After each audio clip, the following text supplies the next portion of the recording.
붙은 타이 콥이라는 야구 선수가 있습니다. 이 미국 선수 중에 당시에 최고의 인기를 누렸던 사람이었습니다. 그 당시에는 모든 기록을 다 깨뜨렸기 때문에 기록의 사람이라고 사람들이 부르곤 하였습니다. 그가 1961년에 별 소천하였는데 죽음을 맞이했는데 죽기 전에 임종 직전에 그리스도를 영접하였습니다. 그리고 그가 전국에 있는 야구 선수들에게 알려달라고 말하면서 마지막 유언을 남겼습니다. 그 유언이 이러합니다. 내가 그리스도를 알게 되었는데 9번째 마지막 타자가 된 것이 너무나 서운합니다. 친구들에게 꼭 알려주십시오. 내가 초반전에 그리스도를 나의 구주로 영접하였다면 내가 그리스도를 위해서 얼마나 많이 봉사하며 살았을까요? 여러분, 이 이야기가 무엇을 보여줍니까? 신앙생활 하다 보면은 저처럼 모태신앙 가운데 내가 왜 예수를 일찍 믿어가지고 이렇게 힘들게 고생하며 사는지 모르겠다는 말을 하는 분을 종종 만나보았을 겁니다. 근데 진짜로 하나님을 만났던 타이 콥은 어떻게 말합니까? 내가 정말로 일찍 인생을 하나님께 만났다면은 그보다 더 복된 것이 없었을 거라고 말을 하고 있습니다. 여러분, 에베소서 1장부터 3장은 하나님께서 창세전부터 우리를 예정하시고 택하시고 우리를 구원하셨다는 것을 말씀하였습니다. 이제 에베소서 4장부터는 우리가 흔히 말하는 그리스도인의 삶에 대해서 말씀을 시작하고 있습니다. 그래서 우리 에베소서를 크게 두 부분으로 나눈다면 1장부터 3장은 교리, 4장부터 6장은 삶이라고 간단하게 말할 수가 있습니다. 제가 서두에 예화를 든 타이 콥이라는 사람뿐만 아니라 성경에 유명한 예수님의 십자가 상에서 예수를 믿은 그 강도도 만약에 인생을 더 살았다면 주를 위해 살았을 것이 분명합니다. 여러분, 마찬가지로 오늘 에베소서 4장은 그리스도인의 삶에 대해서 말을 하고 있습니다. 왜 우리가 이 말을 드려야 됩니까? 아직도 우리는 이 세상에서 천국을 바라보며 살아갈 날이 많이 남아있기 때문입니다. 여러분, 에베소서 4장 1절을 주목하여 보십시오. 바울은 자신을 주 안에서 갇힌 자라고 지금 말을 하고 있습니다. 주 안에서라는 말은 성경에서 우리가 더 익숙한 표현으로는 그리스도 안에라는 표현으로 더 많이 사용되고 있습니다. 주 안에서라는 말이나 그리스도 안에라는 말이 똑같은 의미입니다. 여러분, 이 안에라는 말이 너무나 중요합니다. 우리 신약 성경을 꼼꼼히 공부해보면은 예수 그리스도란 말에 8개의 전치사가 붙어있는 것을 알 수가 있습니다. 안에, 위에서 또는 아래서 그렇게 예수 그리스도를 나타내는 8개의 전치사가 있는데 모두가 중요한 의미를 담고 있습니다. 그 중에 하나가 지금 안에라는 말인데 이 주 안에 또는 그리스도 안에 있다는 말은 어떠한 의미를 담고 있을까요? 우리가 안에라는 말에 대해서 오해하기 쉬운 두 가지가 있습니다. 안에라는 말을 의미하지 않는 바가 바로 두 가지인데, 먼저 첫 번째는 그리스도 안에라는 말씀이 장소의 개념이 아니라는 겁니다. 우리가 흔히 안에라는 말을 언제 사용합니까? 가족이 집안에 있다거나 또는 벽장 속에 강아지가 있다거나 이렇게 말할 때 벽장 안에 강아지가 있어 이렇게 표현을 합니다. 뭐뭐 안에 있다라고 말을 하는 거죠. 근데 이 그리스도 안에 있다는 말은 그러한 의미가 결코 아닙니다. 이 그리스도 안에 있다는 말은 매우 친밀한 관계를 의미하고 있습니다. 한마디로 말해서 저와 여러분이 그리스도와 함께 친밀한 관계로 연결되어 있다는 겁니다. 저와 여러분이 친할 때 우리가 어떻게 표현할 수 있습니까? 이 성경의 표현대로 하면은 바로 우리가 김성실 목사 안에 있다 이렇게 표현할 수 있는 겁니다. 지금 그렇게 표현하고 있는 것이 바로 이 성경의 첫 번째 의미입니다. 두 번째로 우리가 그리스도 안에라는 말씀에 대한 오해는 나는 그리스도 안에 있으니 해야 할 것이 아무것도 없다라고 생각하는 경향입니다. 안타깝게도 교회 살아보면은 이러한 경향은 끊임없이 계속 이어져 내려오는 잘못된 가르침입니다. 그런데 성경은 결코 그렇게 말하고 있지 않습니다. 그리스도 안에라는 말을 나타내는 유명한 성경 구절을 한 구절을 찾아보도록 하겠습니다. 요한복음 15장 4절입니다. 요한복음 15장 4절 성경 구절을 한 구절 찾아보겠습니다. 그리스도 안에 있다는 것에 대한 오해 두 번째, 우리가 할 것이 아무것도 없다는 말씀이 아니라는 의미를 알기 위해서 요한복음 15장 4절을 한번 찾아보도록 하겠습니다. 신약성경 173면에 있습니다. 다 찾으신 줄 알고 같이 한 목소리 읽겠습니다. 네, 시작. 내 안에 거하라. 나도 너희 안에 거하리라. 가지가 포도나무에 붙어 있지 아니하면 스스로 열매를 맺을 수 없음같이 너희도 내 안에 있지 아니하면 그러하리라. 아멘. 여러분, 내 안에 거하라 이렇게 말을 하고 있습니다. 여기서 내 안에 거하라, 역시 똑같은 그리스도 안에를 이야기하는 겁니다. 그리스도 안에 있다는 거죠. 그리스도와 함께 관계를 맺고 있고 저와 여러분이 친밀하게 날마다 교제하고 있습니다. 우리 거하라라고 말을 해놓으니까 어떤 생각이 듭니까? 그냥 방에 있을 때 내가 휴가 중이거나 일을 하지 않을 때 그냥 방에서 하루 종일 누워있는 그러한 생각을 우리가 떠올리기 쉽습니다. 그래서 실제로 아무것도 이제 예수를 믿고 나면은 내가 할 것이 아무것도 없고 그냥 내려놓기만 하면 된다라고 주장하는 분들이 바로 이 구절을 가지고 이야기합니다. 나는 이제 할 건 아무것도 없고 그냥 나의 욕심을 포기하고 절망하고 나의 욕심을 포기하고 나의 욕망을 버리기만 하면 된다라고 주장하는 분들이 있습니다. 그러나 그렇지가 않습니다. 여러분, 이 거하라는 말이 똑같은 단어가 바로 창세기에 있는데 여러분이 너무나 잘 알기 때문에 찾지는 않겠습니다. 창세기 33장 26절에 야곱이 하나님과 씨름하면서 외쳤던 고백이 있습니다. 제가 읽어드리겠습니다. 당신이 내게 축복해 주지 아니하면 내가 가지 아니하겠나이다. 그렇게 말했던 그 표현이 바로 이 거하다는 말과 똑같습니다. 내가 가지 않겠다고 말했던 그 야곱의 고백이 거하다는 말과 똑같은 의미입니다. 그러니까 지금 야곱이 지금 내가 가지 않겠나이다라고 말한 건 어떤 의미입니까? 하나님이 내게 축복해 주지 않으면은 내가 지금 하나님을 붙들고 있는데 절대로 내가 떠나지 않겠다라고 말을 하는 겁니다. 여러분, 그 야곱의 심정은 그냥 편안하게 아무것도 안 하는 것이 아니라 절박하며 간절하게 하나님을 붙드는 겁니다. 그러면 여기서 거하다는 말은 그냥 이제 예수님이 나를 보냈으니까 나는 할 것이 아무것도 없고 그냥 가만히 있으면 된다는 의미가 절대로 아닙니다.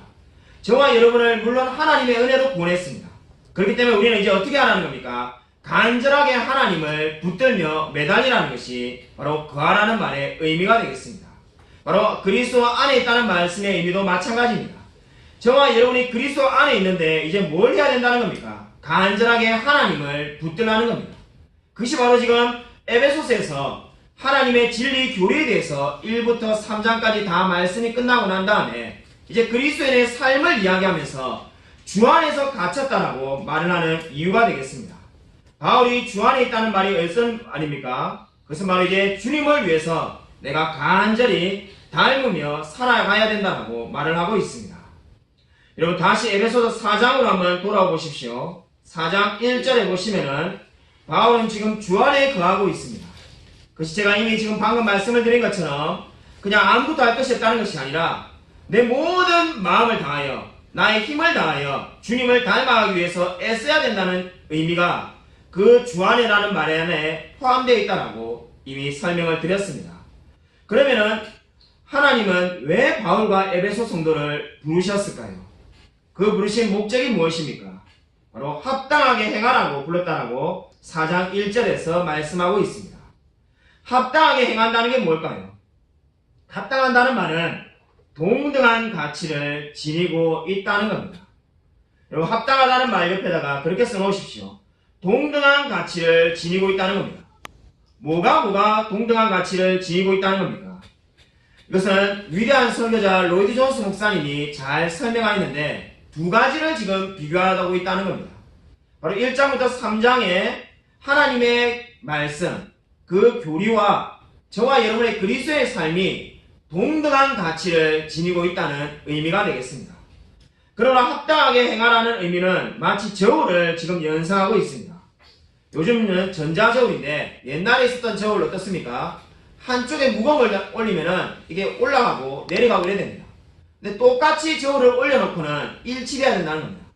하나님의 말씀, 무거운 하나님의 말씀을 올려놓았는데 저와 여러분의 삶이 거기에 따라가지 못하면은 이게 동등할 수가 없습니다. 저와 여러분의 삶이 말씀과 동등해서 균형추를 이루라는 것이 이 의미가 되겠습니다. 여러분은 정말로 이 하나님의 말씀대로 합당하게 생활하고 있습니까? 안타깝게도 목회를 하다 보면은 천국에 가고 싶은 성도님은 모두 다입니다. 근데 현실에서 합당하게 행하라 이렇게 말을 하면은 이미 벌써 듣기 싫어하는 분들이 있습니다. 목사님, 착하게 살아라, 거룩하게 살아라, 이런 말 들으면 너무 부담스러워요. 저 그런 말 좀 안 들으면 좋겠습니다라고 말하는 분들이 의외로 많습니다. 그렇게 생각하는 분들을 위해서 존 스토트 목사님께서 만드신 이야기가 있습니다. 돌아가신 존 스토트 목사님의 설교집을 보면은 이런 이야기가 있습니다. 어느 거지가 있는데 누추하고 병이 들었습니다. 굶어 죽기 일보 직전이었습니다. 근데 한 사람이 나타나서는 그 사람에게 좋은 옷을 주었습니다. 근데 가만히 보니까 옷만 줘서는 안 되겠다 싶어가지고 그에게 양식을 사 주었다고 합니다. 이 이야기가 무엇을 의미합니까? 이것이 존 스토트 목사님이 만든 일종의 비유인데, 이 비유는 선한 사람이 좋은 옷을 준 것이 바로 저와 여러분에게 하나님이 주신 칭의를 의미하는 겁니다. 그래서 저와 여러분의 신분이 변화된 겁니다. 근데 그것만으로는 부르심에 합당하게 행하는 것이 아닙니다. 그래서 하나님은 저와 여러분이 병들어 있음을 아시고 저와 여러분을 하나님 닮은 모습으로 만들어가기 위해서 끊임없이 좋은 음식과 영양을 공급해 주신다는 겁니다. 그것이 바로 무슨 의미가 되겠습니까? 저와 여러분에게 끊임없이 하나님이 성화시키고 있다는 의미가 되겠습니다. 여러분, 합당하게 행하라는 것은 하나님이 무엇을 말씀하는 겁니까? 하나님이 저와 여러분을 부르신 목적이 되겠습니다.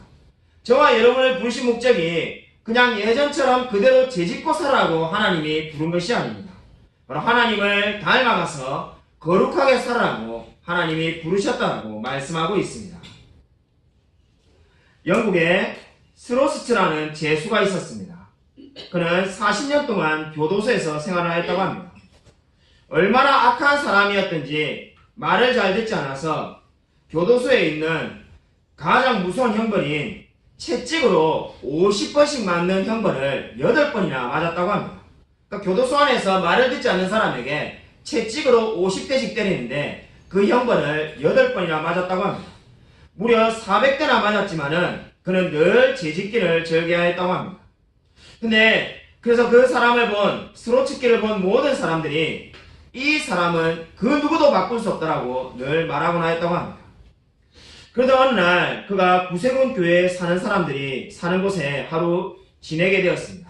하룻밤을 교회 사람들과 함께 지내게 되었는데 그곳에서 예수님의 이야기를 듣게 됩니다. 그 이야기를 듣자마자 놀랍게도 바로 하나님을 영접하게 됩니다. 거기서 거듭나게 된 겁니다. 거듭나고 난 다음에 그가 추록을 해서 이제 18년간 자기처럼 제수로서 또는 삶에 대해 절망하고 있는 사람을 위해서 살다가 하나님께로 갔다고 합니다. 그가 그의 인생에 대해서 이렇게 말을 했다고 합니다. 내가 400번이나 가죽 채찍을 맞았지만 나는 변화되지 않았습니다. 40년 동안 감옥에서 생활을 하였지만 나는 변화되지 않았습니다. 그러나 내가 예수님을 만나고 난 다음에 1분 만에 나의 인생은 바뀌기 시작하였습니다. 이 이야기가 무엇을 보여줍니까? 이 세상에서 그 누구도 변화시킬 수 없는 사람을 바로 예수님께서 변화시키는 겁니다. 예수님을 만나고 난 다음에 삶과 예수님을 만나기 전의 삶이 완전히 다르다라고 고백할 수 있습니까? 여러분, 정말로 이 바울처럼 주 안에 갇힌 나는 이제 부르심에 합당하게 살기 위해서 노력하고 있다라고 고백할 수 있습니까? 여러분, 오늘 성경 말씀을 보시면은 4장 1절에 그리스도의 부르심에 합당하게 살라고 말을 하고 있습니다. 그것이 오늘 말씀의 핵심입니다. 그러고 난 다음에 2절과 3절에서 어떻게 하면 그리스도에 합당하게 행하는 건지 지금 성경에서 말씀하고 있습니다. 언뜻 보면은 2절에 4가지가 나오는 것처럼 보입니다. 어떻게 하면 우리가 합당하게 행하는가? 겸손하고 온유하고 오래 참으며 서로 용납하라, 이렇게 4가지를 말하는 것처럼 보입니다. 그러나 사실상 2가지라고 말해도 결코 잘못된 이야기가 아닙니다. 왜냐하면 겸손과 온유가 사실상 같은 의미이기 때문입니다. 실제로 영어 성경 NIV를 보면은 이 온유를 아예 겸손이라고 번역해 놓고 있습니다. 그러니까 겸손과 온유가 아무런 차이가 없다는 겁니다. 오래 참는 것이 바로 서로 용납하는 것과 사실상 같은 의미입니다. 그러므로 크게 2가지를 지금 이야기하고 있다고 말할 수가 있습니다. 이 2가지에 대해서 살펴보도록 하겠습니다. 저와 여러분이 합당하게 살기 위해서, 이 세상에서 하나님의 말씀대로 살기 위해서 성경은 2가지를 이야기하고 있습니다. 겸손과 오래 참으라는 겁니다. 먼저 겸손에 대해서 우리가 살펴보도록 하겠습니다. 겸손은 모든 신앙의 선배들이 강조해온 덕목이었습니다. 여러분 가운데 경건서적을 읽기를 즐겨하는 사람이 있다면 모든 신앙의 선배들이 다 겸손을 말했다는 것을 알게 될 겁니다. 그 중에 어거스틴이 한 유명한 말이 있습니다. 그리스도인에게 가장 중요한 덕목이 무엇이라고 생각하십니까? 라고 어느 한 사람이 질문을 했다고 합니다. 그 질문에 대해서 어거스틴이 겸손이라고 대답을 하였습니다. 그러자 질문자가 두 번째로 그리스도인에게 중요한 덕목은 무엇입니까? 라고 물었습니다. 그러자 그 질문에 대해서도 겸손이라고 또 대답을 하였습니다. 그러자 질문자가 마지막으로 그러면 세 번째로 중요한 그리스도인의 덕목이 무엇입니까? 라고 묻자 그 질문에 대해서도 역시 겸손이라고 대답했다고 합니다. 여러분 이 이야기가 무엇을 보여줍니까? 그리스도인의 삶에서 겸손이 가장 중요하다는 것을 나타내고 있습니다. 여러분 겸손이 무엇일까요? 겸손은 하나님 앞에서 자기가 어떠한 존재인지를 바라보는 겁니다. 저는 최근에 겸손에 대한 성경 말씀에 대해서 큰 은혜를 받은 말씀이 있습니다. 우리 그 성경 구절을 한번 찾아보도록 하겠습니다. 전도서 5장 1절 말씀입니다. 우리 전도서 5장 1절 말씀을 한번 찾아보도록 하겠습니다. 전도서 5장 1절입니다. 구약성경 953쪽에 있습니다.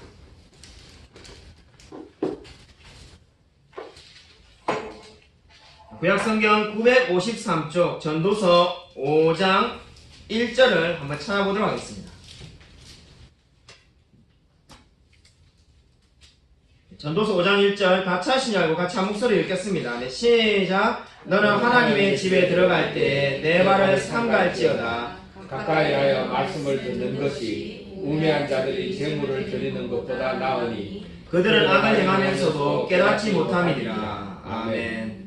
제가 제 나이보다도 성경을 더 많이 읽었습니다. 참 성경을 많이 읽었지만은 모르는 말씀이 너무나 많다는 생각을 제가 최근에 이 말씀을 깨닫게 운운한 다음에 생각했습니다. 저는 이 말씀을 어떻게 생각했냐면은 영어 성경 NIV도 그런 식으로 의미를 번역해 놓았는데 내가 갈 때에 내 발걸음을 조심하라 이렇게 영어 NIV 성경이 번역을 해 놓았습니다. 내가 어디를 갈 때에 내 발걸음을 조심하라. 그럼 어떤 의미가 되겠습니까? 저와 여러분이 자주 자녀들에게 사용하는 말입니다. 누구누구야? 너 학교 갈 때 길에서 차 조심해. 앞길을 잘 보고 다녀. 이제 그런 의미가 되는 거죠. 저도 늘 그 의미라고 이 말씀을 생각했습니다. 영어 성경 NIV도 그렇게 오해하였습니다. 최근에 제가 말씀을 묵상하다가 문득 성경 읽다가 이런 생각이 들었습니다. 아니 왜 성경에 이렇게 그냥 우리가 흔히 하는 교훈적인 말이 있지? 이런 생각을 가지게 되었습니다. 그죠? 우리 어머니들이 늘 하는, 아버지도 늘 하는, 야, 뭐, 누구누구야, 차 조심해, 앞길을 조심해, 길 가다가 돌뿌리 조심해, 이런 말 우리가 잘 하지 않습니까? 근데 그러한 흔히 하는 말을 왜 성경에 기록해 놨을까? 이렇게 생각을 하다 보니까 이 말씀의 의미가 다른 데 있지 않을까라는 생각을 가지게 되었습니다. 그리고 결론적으로 이 솔로몬이 쓴 전도서 5장 1절의 말씀은 우리가 길거리에 걸어갈 때 돌뿌리나 아니면 나뭇가지를 조심하라는 말씀이 결코 아닙니다. 우리 찾길을 건널 때 길을 조심하라는 말씀이 더더욱 아닙니다. 이 말씀의 의미가 무엇입니까? 오늘 이 말씀의 의미는 지금 솔로몬의 적은 그 말씀대로 말한다면은 성전을 갈 때에 그 누구도 자기 만족과 확신을 가지고 가지 말라는 말씀입니다. 너희가 지금 제물을 드리러 가는데 나는 괜찮은 사람이야. 나는 착한 사람이야. 나는 선한 사람이야 하는 마음을 가지고 확신을 가지고 하나님 앞으로 나아가지 말라는 말입니다. 이 말씀이가 무엇을 의미합니까? 겸손하라는 겁니다. 하나님께서 저와 여러분의 모든 삶을 결정하기 때문에 나의 모든 문제는 하나님께 달려있다는 것을 믿고 겸손히 나아가라는 겁니다. 여러분 전도서 5장 1절 옆에다가 써놓으십시오. 이 말씀의 의미는 겸손을 말하는 것이고 지금 내 발을 삼갈지라는 말은 무슨 의미입니까? 나의 가는 길을 나보다도 하나님이 더 잘 알고 계시므로 늘 하나님께 나의 모든 문제를 아뢰라는 의미가 되겠습니다. 다르게 말한다면은 나의 문제를 내가 결정하려고 하지 말고 결정권이 하나님께 있음을 늘 고백하라는 의미가 되겠습니다. 그것이 바로 전도서 5장 1절의 말씀의 의미입니다. 여러분 정말로 모든 삶 가운데에 늘 내 발을 삼가하며 나의 모든 문제를 주님께 아뢰며 나아가고 있습니까? 여러분 이것이 바로 겸손의 의미입니다. 겸손은 그저 내가 사람들 앞에서 저는 공부를 잘 못한 사람입니다. 저는 돈이 없는 사람입니다. 이런 말을 하는 것이 겸손이 아닙니다. 그렇게 말하는 것은 세상의 겸손입니다. 하나님 앞에서의 겸손이 무엇입니까? 나의 모든 문제의 결정권을 하나님께 내어드리는 겁니다. 그것은 바로 솔로몬이 내 발을 삼가라는 말로 지금 말씀하고 있습니다. 여러분 다시 에베소서 4장 2절을 보시면은 그리스도인이 합당한 삶을 살기 위해서 두 번째 방법으로 오래 참음을 말씀하고 있습니다. 오래 참는다는 것은 우리가 흔히 알고 있는 성경의 표현으로 인내를 의미하는 겁니다. 여러분 인내가 무엇일까요? 인내는 긴 시련을 의미하는 겁니다. 인내라는 말 옆에다가 그렇게 적어 놓으십시오. 긴 시련이 인내입니다. 제임스 몽고메리 보이스 목사님에게 어떤 한 분이 찾아와서 이렇게 말을 했다고 합니다. 어느 한 신자가 찾아와서 제임스 보이스 목사님에게 자기가 늘 인내하는 사람이 될 수 있게 해달라고 기도해달라고 했답니다. 그러자 목사님께서 그럼 내가 기도해 줄 테니까 지금 당장 같이 합시다 하면서 기도를 시작합니다. 그 형제가 자기를 위해서 기도해 준다고 하니까 기뻐서 기도를 받기 시작합니다. 그러자 제임스 보이스 목사님이 주님 이 형제에게 즉시 고난을 지금 주십시오라고 기도하기 시작합니다. 기도를 듣던 형제가 놀라가지고 깜짝 놀랍니다. 근데 목사님이 계속해서 즉시 고난을 달라고 말하면서 고난에 대한 기도를 계속합니다. 형제가 마음에 들지 않아서 일부러 목사님 팔을 툭툭 치기 시작합니다. 근데 목사님은 눈치가 있는지 없는지 계속해서 고난만 이야기하기 시작합니다. 기도가 다 끝나고 난 다음에 기도를 부탁했던 형제가 언짢아서 이렇게 말합니다. 목사님 제가 인내하는 사람이 되게 해달라고 기도 부탁을 드리지 않았습니까? 근데 왜 고난이 오게 해달라고 기도를 하고 끝냅니까? 너무나 서운합니다라고 말하였습니다. 그때 제임스 보이스 목사님이 이렇게 말하였다고 합니다. 로마서 5장 3절을 읽어보지 않았습니까? 환난은 인내를, 인내는 연단을, 연단은 소망을 이룬 줄 알미로라는 말씀을 모르십니까? 인내하기 위해서는 먼저 환난이 와야만 합니다. 이렇게 말을 했다고 합니다. 여러분 이 이야기가 무엇을 뜻합니까? 인내라는 것은 긴 시련을 의미하는 겁니다. 여러분 저와 여러분이 아무 일이 없는데 인내한다는 것은 성경이 말하는 바가 아닙니다. 여러분 오래 참는다는 것이 무엇입니까? 아무 일이 없는데 아니 인생에 좋은 일이 가득한데 누가 오래 못 참겠습니까? 오래 참는다는 것은 바로 고난 가운데 오래 참는다는 의미가 되겠습니다. 그것이 바로 성경이 의미하는 바입니다. 긴 시련 가운데서도 하나님이 늘 우리와 함께 동행하심을 믿고 참고 견디는 것이 인내하는 것입니다. 여러분 저와 여러분이 어떻게 하면 하나님의 뜻에 맞게 합당한 삶을 살아갈 수 있습니까? 오늘 성경은 겸손과 인내를 말씀하고 있습니다. 저와 여러분이 겸손하며 인내할 때 합당하게 살 수 있다는 겁니다. 그러므로 저와 여러분이 해야 될 것이 무엇입니까? 모든 인생의 결정적인 문제를 하나님께 내어드리는 겁니다. 그리고 고난 가운데서도 늘 참고 견디면은 바로 그것이 합당한 삶이라고 성경은 말씀하고 있습니다. 여러분 이 영적인 싸움은 신앙이 좋은 사람만 하는 것이 아닙니다. 모든 그리스도인이 하는 싸움입니다. 여러분 성경 구절을 한 구절 찾아보겠습니다. 갈라디아서 4장 4절입니다. 제가 이 말씀을 깨닫고 너무나 크게 충격을 받았는데 우리 갈라디아서 4장 4절입니다. 저와 여러분이 왜 그리스도 안에서 합당하게 살아야 되는지 여러분 성경은 놀랍게도 이렇게 말합니다. 우리 많은 그리스도인들이 이렇게 말하지 않습니까? 내가 하나님 뜻대로 살지 않으면 지옥에 갑니까? 아닙니다라고 우리가 말하면은 그러면 내가 꼭 굳이 거룩하게 살 이유가 어디 있습니까? 라고 외칩니다. 그러한 분들에게 제가 그냥 늘 우리가 하는 대로 우리가 그리스도인은 선하게 살아야 된다라고 말을 했는데 정말로 성경이 어떠한 차원에서 저와 여러분을 거룩하게 살라고 말하는지 갈라디아서 4장 4절에 이렇게 말합니다. 그냥 우리가 조금 괜찮은 사람으로 착하게 살라고 말하는 바가 아닙니다. 성경은 저와 여러분이 거룩을 추구해야 될 이유를 놀랍게도 이렇게 말을 하고 있습니다. 갈라디아서 4장 4절을 한번 읽도록 하겠습니다. 신약성경 306쪽입니다.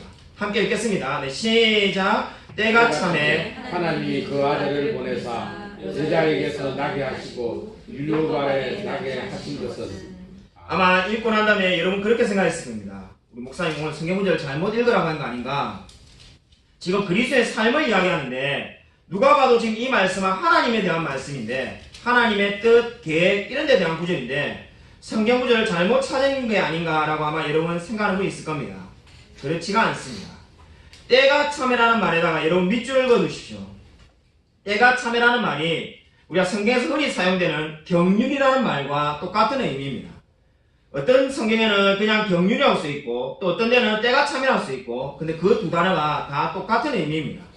경륜, 때가 참에 똑같은 의미입니다. 근데 놀라운 것은 이 때가 참에 경륜이라는 말의 원어의 원래 의미가 뭐냐는 겁니다.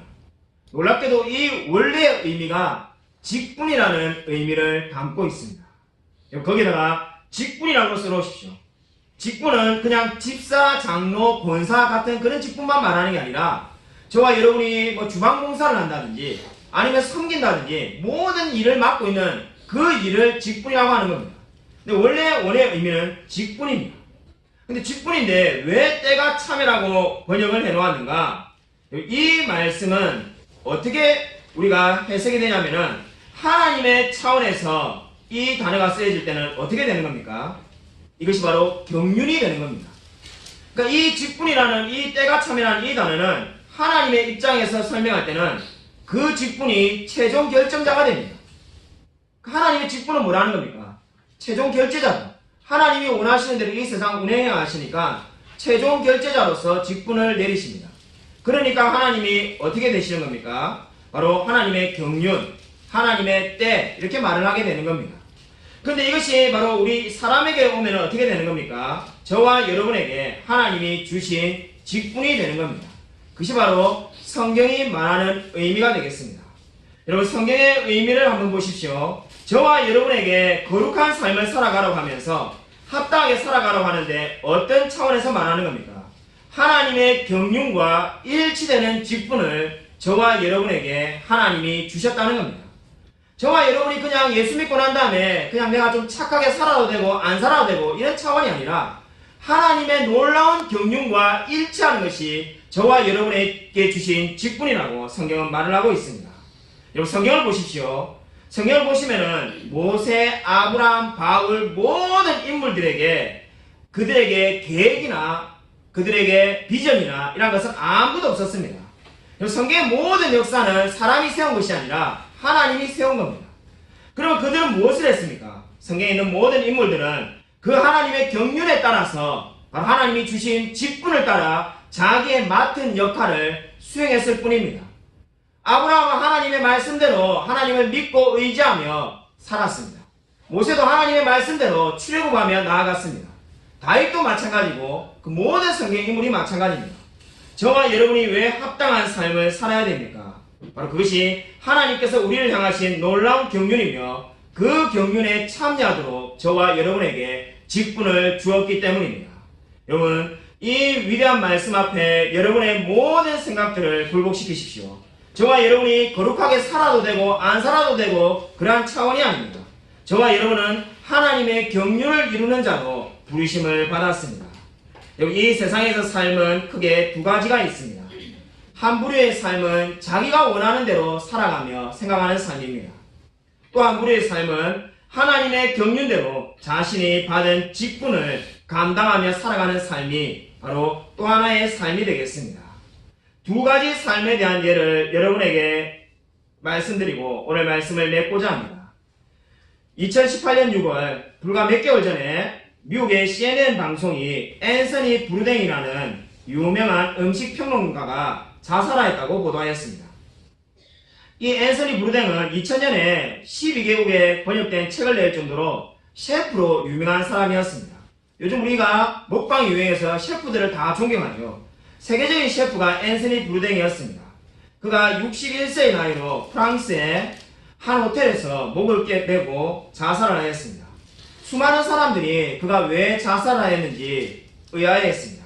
근데 그는 자기 분야에서 최고의 자리에 올랐지만은 결코 행복하지 않았다고 말을 남겼습니다. 이 삶이 바로 자기가 원하는 대로 살아가는 삶입니다. 또 하나의 일화를 여러분에게 말씀드리겠습니다.